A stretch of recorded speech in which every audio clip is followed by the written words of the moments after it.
Thank you so much for tuning in. So we often think about like what is really the meaning of life and what is it that really makes us happy. For that, I found a super cool expert, and I have to breathe before I start pronouncing all of the cool stuff that he's done. He's a humanist psychologist and really looking into the depth of human potential. He's taught courses on intelligence, creativity, and well-being at Columbia University, University of Pennsylvania, and other places. He has a PhD in cognitive psychology from Yale University and a master in experimental psychology from the University of Cambridge. He has been named one of the 50 groundbreaking scientists who are changing the way we see the world by Business Insider, and he's been listed as one of the top psychologists under 40 years old. He also written several books. He has a big podcast about psychology as well. And then we're going to talk more about one of the books, which is called Transcend: The New Science of Self-Actualization. So today I got Dr. Scott Barry Kaufman in with me today. Scott, thank you so much for finding the time. Thanks. It's great to chat with you today. So Scott, how did you get into all of this psychology and human potential and discovering Maslow?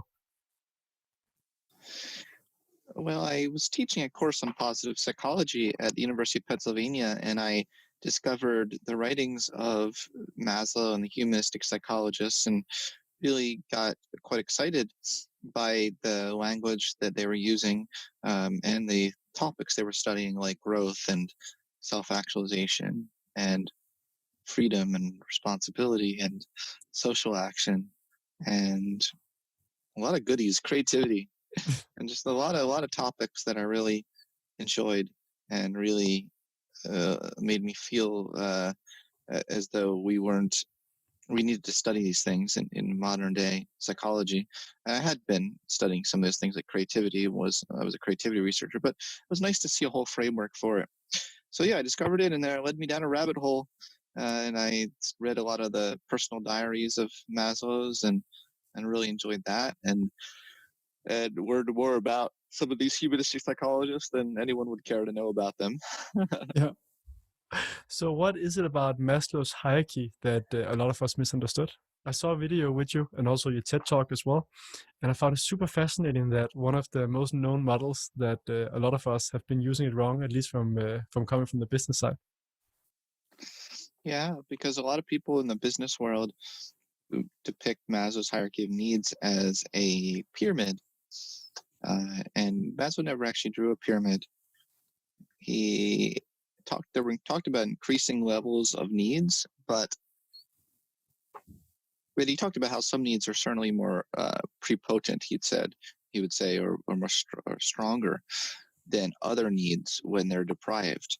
So that's certainly the case. So when you're deprived of a lot of food and you're chronically hungry, that puts you into a certain state of mind, and that makes it very hard for you to self-actualize, becoming all that you're uniquely capable of becoming when you are hungry or chronically lonely, as a lot of us are finding ourselves in that state these days, or chronically lack of mastery. As many of us right now are finding it hard to master things and to get self-esteem when we're holed up in our apartments. So it really does pitch us into a certain state. And but the thing is, we have to be very clear that it's not a pyramid. So life is not some sort of trek up a mountain or climbing a pyramid of needs where you don't ever return to the other needs. Maslow was in his theory of prepotency, of hierarchy of needs. He made it very clear that, and he emphasized how we could easily return to the deprivation of any of those needs at any point in our time. We don't reach self-actualization like it's a level of a video game and we're done, and well, that would be boring anyway, to just reach it and be done.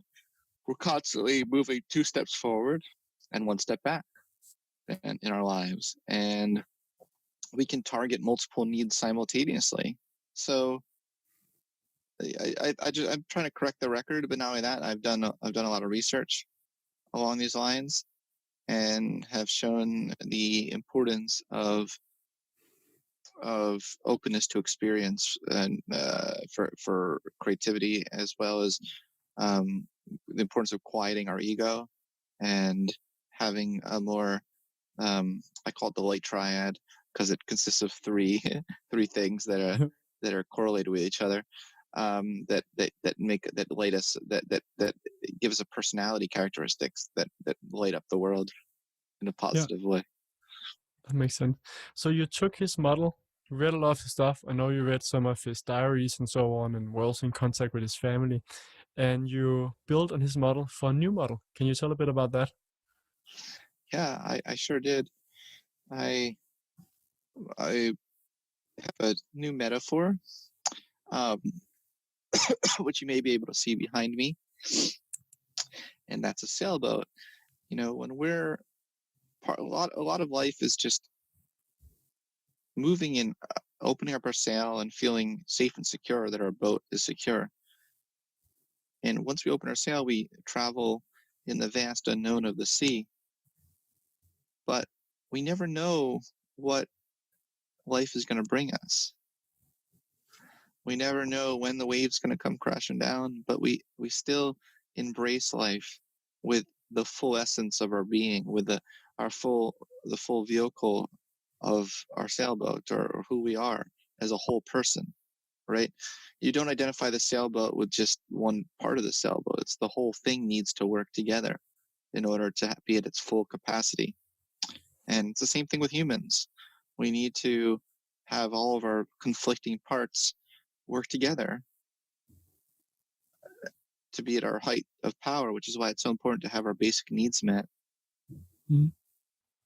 So what does that mean, like, from someone like me or someone that's listening? So what does that mean in regards to how we perceive the world, or how we look at becoming happy or reaching our self-actualization, if that's what we're thinking, or becoming the best version of ourselves?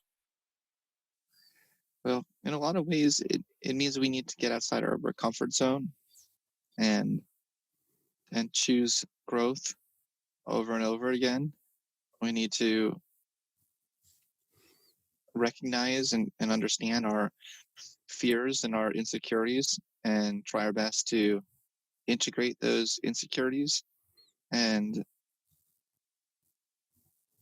not ignore them or deny or repress aspects of ourselves that we don't like, but bring them out into the openness of our consciousness, living a very aware, conscious life and being open to new experiences, finding things that give you meaning in life and pursuing those with wholeheartedly, whole personally.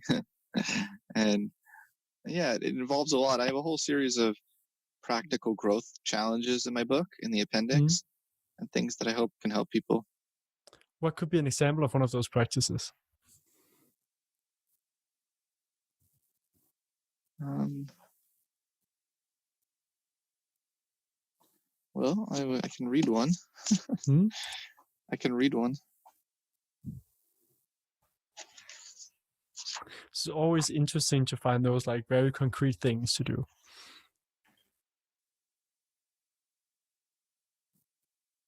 Well, scientists are interested in knowledge for the sake of knowledge.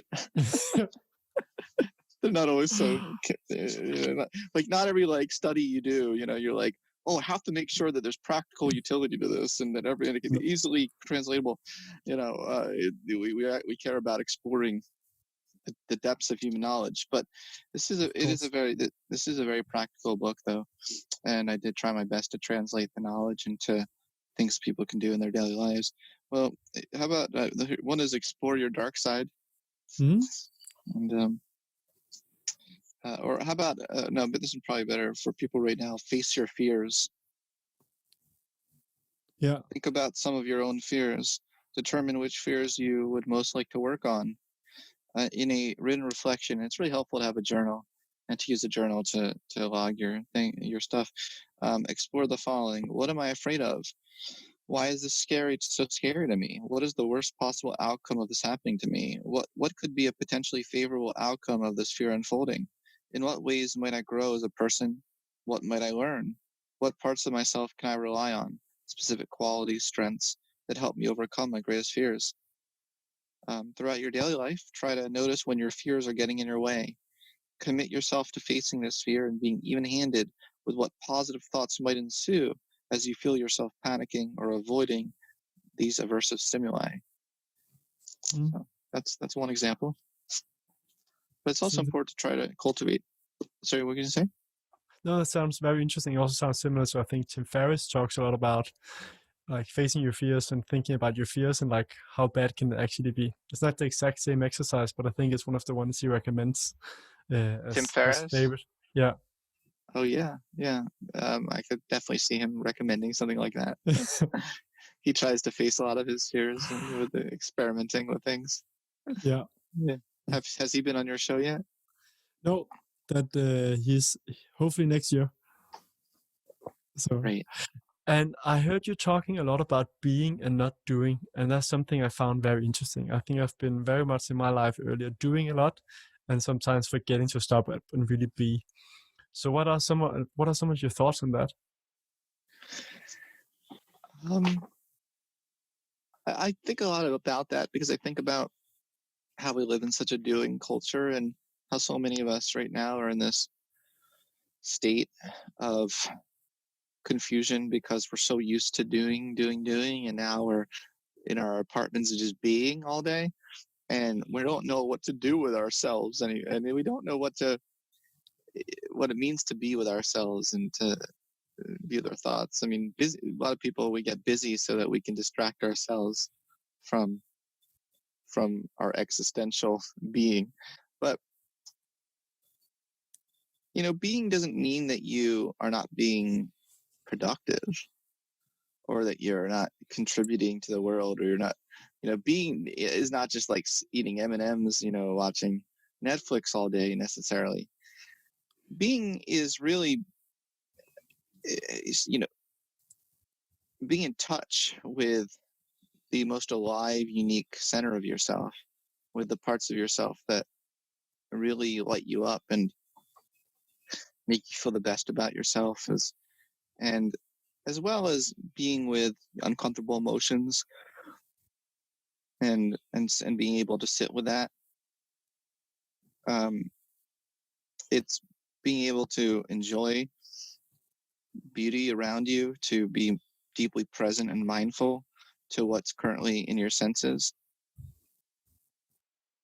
And for that, I found that like I did the other day, I was sitting outside and eating and kind of tried not to like listen to music or anything else, but actually just be there, sit and eat, and kind of observe and be in the environment. And that for me kind of gave another form of gratitude.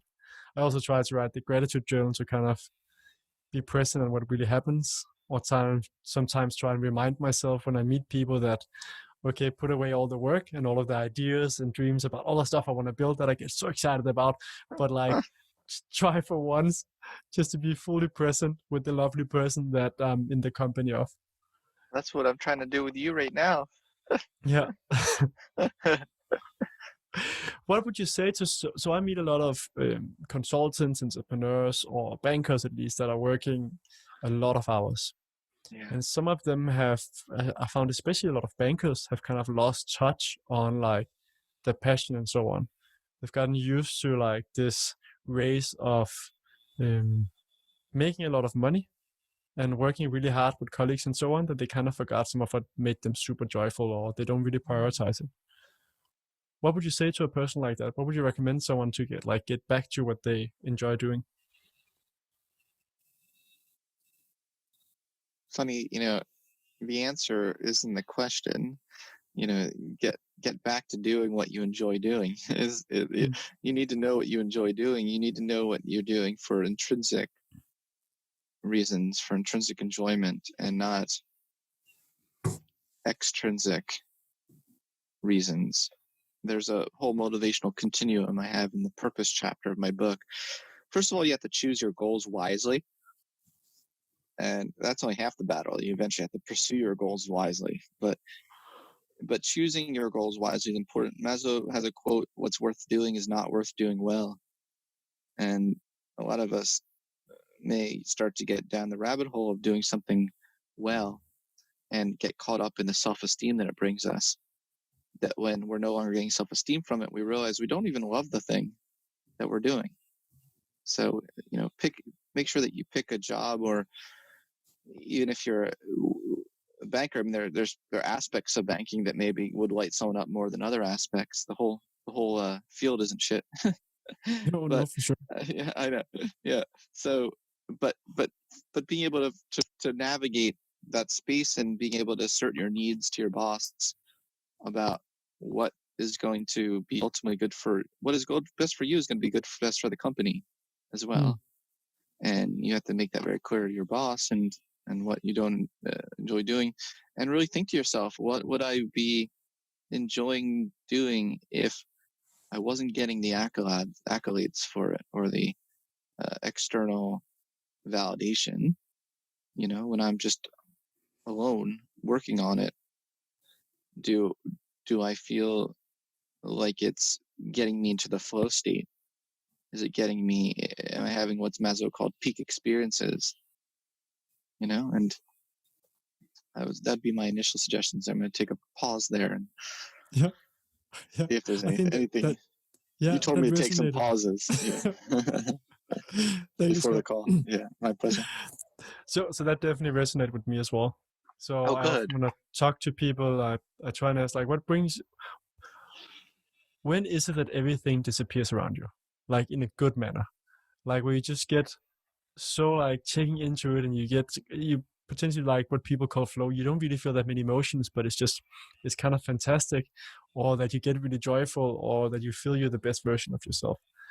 Yeah. And I think trying to write that down helps a lot. And I've talked to several people that try and write it down, and some people have challenges with that as well. That's when um, they sometimes have really long pauses. And Yeah. it's okay to have a long pause to think about it. But it's also, if you don't know the answer to it, I think it's worth exploring a bit more. I think so. I think that it's funny because you're asking someone who's a strong believer that our whole life should be about exploration, or at least a good chunk of our life.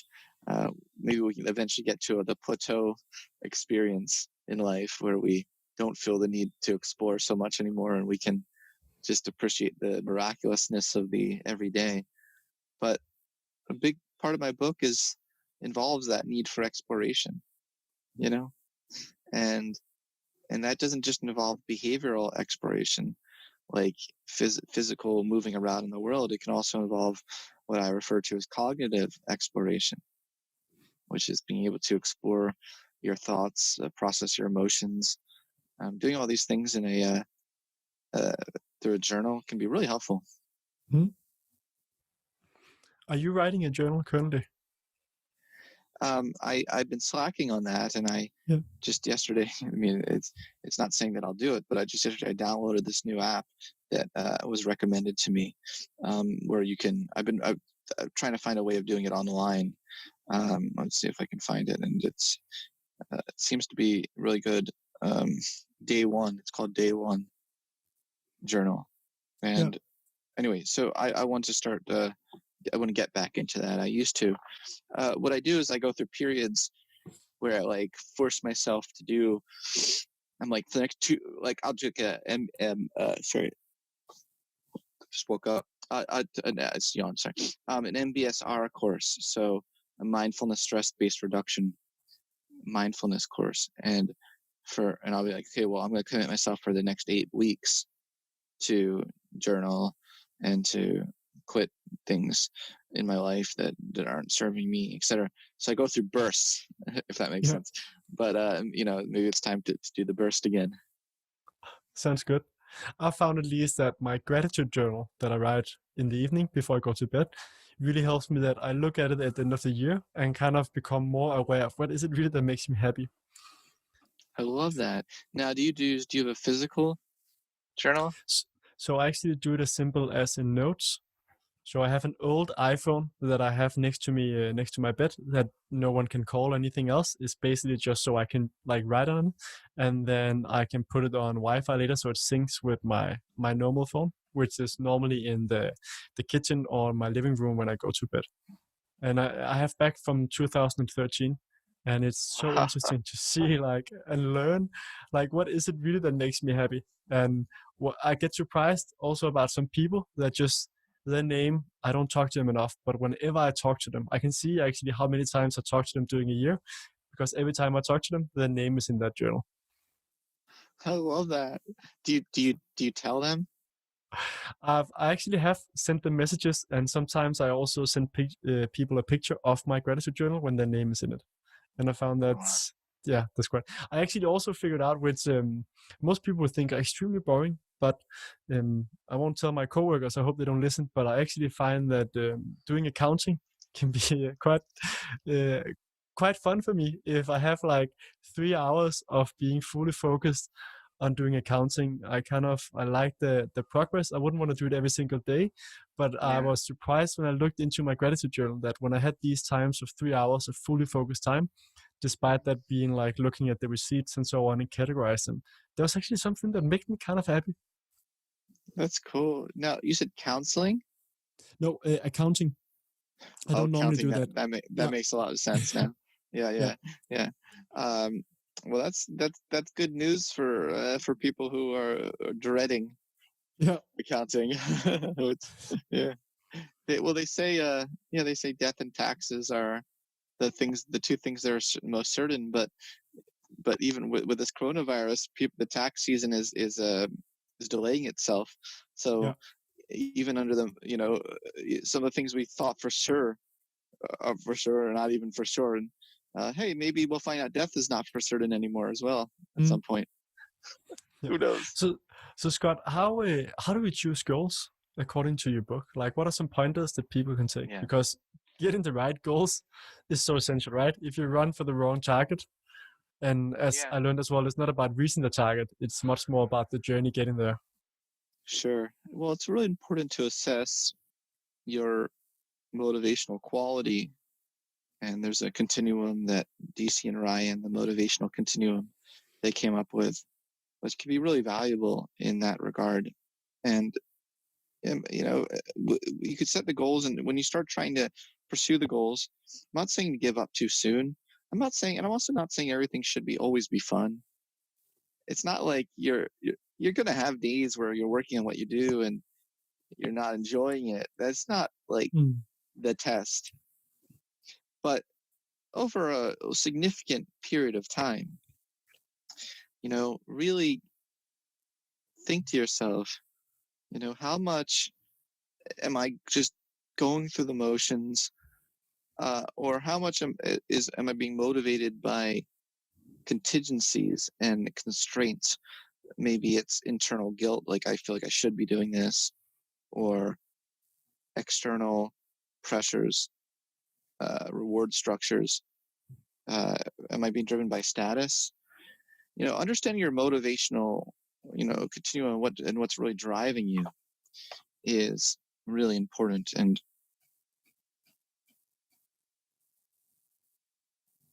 also, Right. like, how much is it connected to your values? Yeah. That makes sense.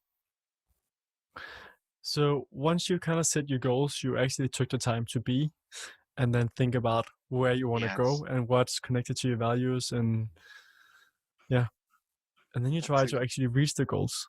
That's another part of your book. yes. Pursuing as wisely as you can. Uh, Also, during the just to back up a second, during the stage where you're generating your goals, it's helpful to create a goal hierarchy and to make sure that your other goals in your life, because you have your highest level goal, but make sure that your other goals in your life are working together as a whole unit to contribute to that higher level goal. If you're doing things in your life that consistently interfere with it, you might want to cut it out. You might really want to think about your whole goal hierarchy, from the most concrete goals at the bottom to your most abstract at the top, which are tend to be your future self goals. Who do Mm. I want to be? Okay, so I just wanted to say that. But now, going to how to pursue wisely, there's a whole bunch of characteristics that are going to be very important. You need to, like I said, it's not always going to be fun. You need to live your purpose. You can have a purpose, That's great. I mean, anyone can have a they can say, "My purpose is to uplift people," and then you eat M&Ms and watch Netflix, and you're not done once you say what your purpose is. You know what I'm saying? Yeah. You need to live your purpose day after day after day. Get up in the morning, live it again. And part of that requires hope, requires having an energy for what you're doing, a will, but also understanding all the different ways that you're going to get there, even when you fail or things break down. It requires having, sorry, there's a fly here. It requires, it requires grit, determination. It also, just important as grit, though, it's also important to know when to, I won't say quit, but change your goal. You may have to change your top level goal if it's no longer serving your growth, but sometimes you might have to change the pathway by which you're trying to get to your goal without changing your goal. Without changing the goal, you might have to change how you're trying to get there. I'll give you a concrete example. When I was in high school, I wanted to be a psychology major, cognitive science major, and I got rejected from Carnegie Mellon for cognitive science because of my SAT scores. I don't think were high enough. And so I got in instead. I still wanted that to be my goal, but I had to change my pathway.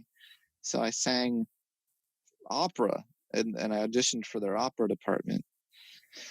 And they gave me a partial scholarship to opera. And once I got in and I spent a year in the opera program, I then switched to yeah. That's a nice creative Psychology. way to get in. That's right. I switched to psychology, and I've never looked back since then. No. I live, breathe, and sleep psychology. Can you tell? Yeah. Yeah, definitely. I also saw some of the amazing names that wrote about your book as well. So Tal Ben Sahar, if I pronounce his name right, is one of my big idols, together with Sean Anker. Oh, that's great. That's So great. Well, sounds like we swim in similar circles, me and you. it does. At least have the same interest. As I said, I got a bit inspired when I saw your two talks in the whole like going deeper into science and doing a PhD. But I'm doing something I love right now, which is building companies. But that definitely it did spring more of my curiosity to get the ability to go deep in the science, which I find so interesting. As you said, like scientists don't always look for concrete advice; they look for like learning new things and moving the science ahead. Thank you. I really enjoyed that, and yeah. I think what you're saying is so spot on. Yeah. Let me know if I can help you at all with your PhD. Yes. Well, if I end up going that direction, I would. Well, let me know. Maybe if you want some suggestions of some people to work with or something, and you want a recommendation of some sort, yeah, let me know. Appreciate it. You have a really great demeanor. Thanks. And spirit. Yeah, and very good spirit. Yeah. Appreciate it. What's if you had to give some, like, what's something that surprised you when studying psychology? I think that's super interesting. When I started studying psychology, or this book, when I was researching this book? Let's say this book instead. It surprised me just how much our negative emotions can really be beneficial. They can be really. There's this tendency for us to want to sweep them under the rug and get rid of them and to feel good all the time. And I really like the reading about the humanistic perspective and just understanding that to be fully human requires like acceptance of our whole self and acceptance of conditions that we may want to change, but at least we accept them, that they exist. we accept that fact, and we're very mindful and aware of our entire being. And there's a field called positive psychology, as you know, which you said you like, Sean Aker, and he talks about happiness a lot. And sometimes that kind of stuff can get exhausting, to constantly hear about being happy and being positive and have positive emotions. That wasn't really the humanistic perspective. you know the humanistic perspective took a more realistic view of what it means to be human. It's not human to be happy all the time. That's not No. human. And I mean, I guarantee you Sean Aker's not happy all the time. He's human too. So I think it's important when you write in this space, as I try to be vulnerable and to show people that you're human too. I don't know if it's good or bad for my brand, but on Twitter sometimes even say things. I'll even admit that I'm feeling lonely.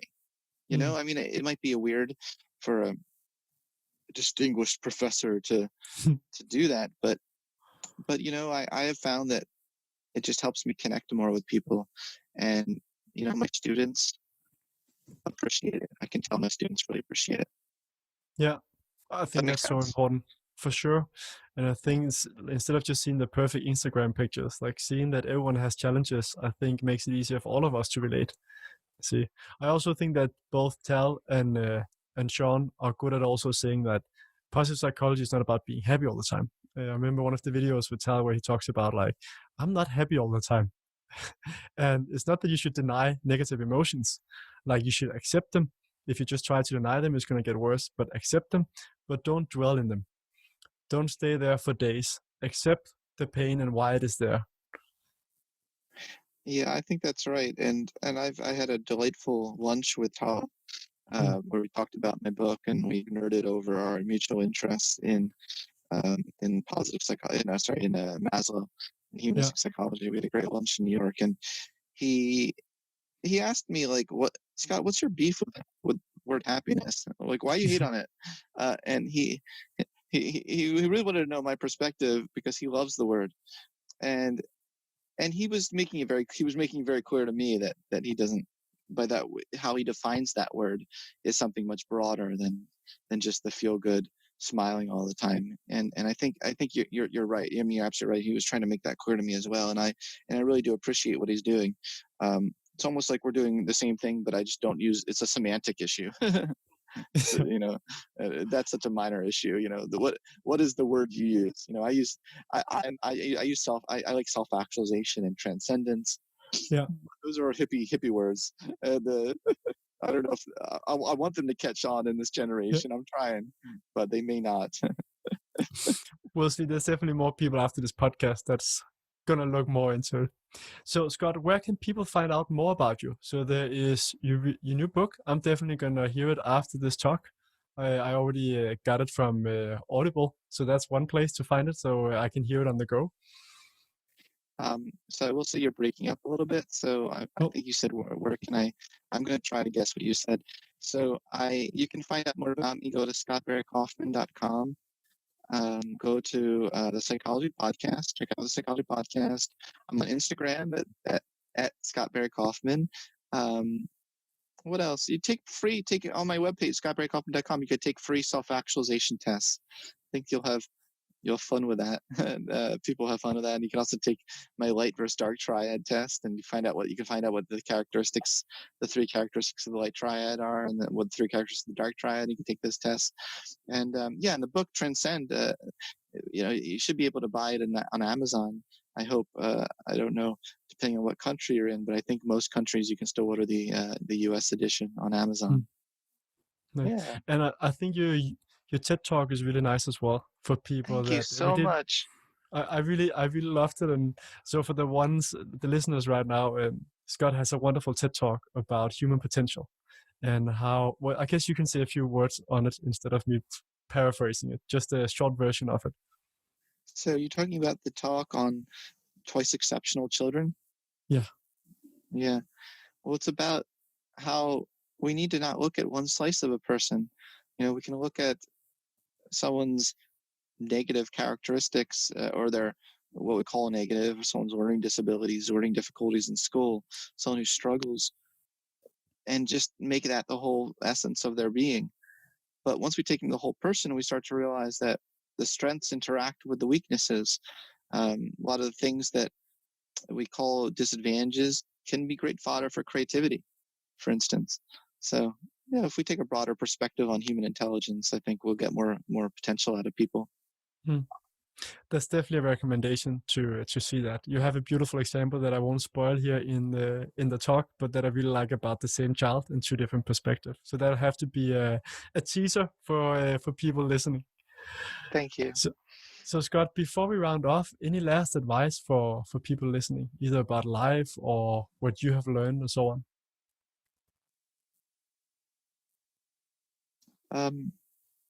I really think that there's a lot more resiliency and potential for creativity that we have within us that we often inhibit. We do ourselves, we shoot ourselves in the foot, metaphorically.